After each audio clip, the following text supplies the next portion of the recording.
Puissance. La capitale politique Pékin est désormais reliée par TGV à la capitale économique Shanghai. Un énorme chantier bouclé en 3 ans seulement et qui va servir de vitrine. Sur place, Alain de Chalvron, Sylvain Guillaume.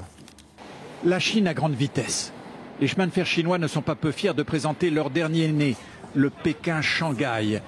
1300 km, presque Paris-Rome en 4h40. 300 km/h, vitesse de croisière.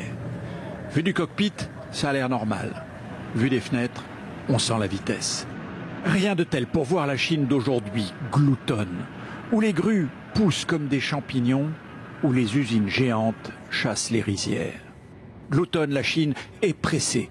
La ligne a été construite en 3 ans, un exploit à peine croyable, 1 an d'avance sur le calendrier. C'est l'avantage de notre système politique. On peut réunir toutes les forces de la société sur un grand projet, comme le TGV. Ainsi, jamais les expropriations nécessaires n'avaient été faites aussi rapidement. Dans la Chine rouge, on sait chouchouter les businessmen.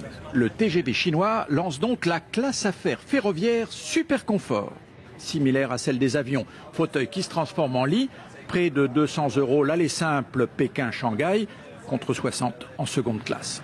Alors que la première ligne TGV n'a été inaugurée qu'en 2008, la Chine prévoit d'en avoir 20 000 km en 2020. 4 lignes nord-sud, 4 lignes est-ouest, sans parler des ambitions à l'exportation. L'industrie ferroviaire est donc devenue un fleuron du Made in China qui doit beaucoup au transfert de technologie. La technologie du TGV chinois s'est développée à partir du savoir-faire d'autres pays. Puis on l'a rénovée par nous-mêmes pour en faire une des meilleures du monde. Le ministre des chemins de fer, qui a réussi l'exploit de construire en temps record cette ligne, est maintenant en prison. Il est accusé d'avoir détourné une centaine de millions de dollars. Il risque maintenant la peine de mort. Il est devenu le symbole de la corruption et aussi le symbole de la lutte contre la corruption.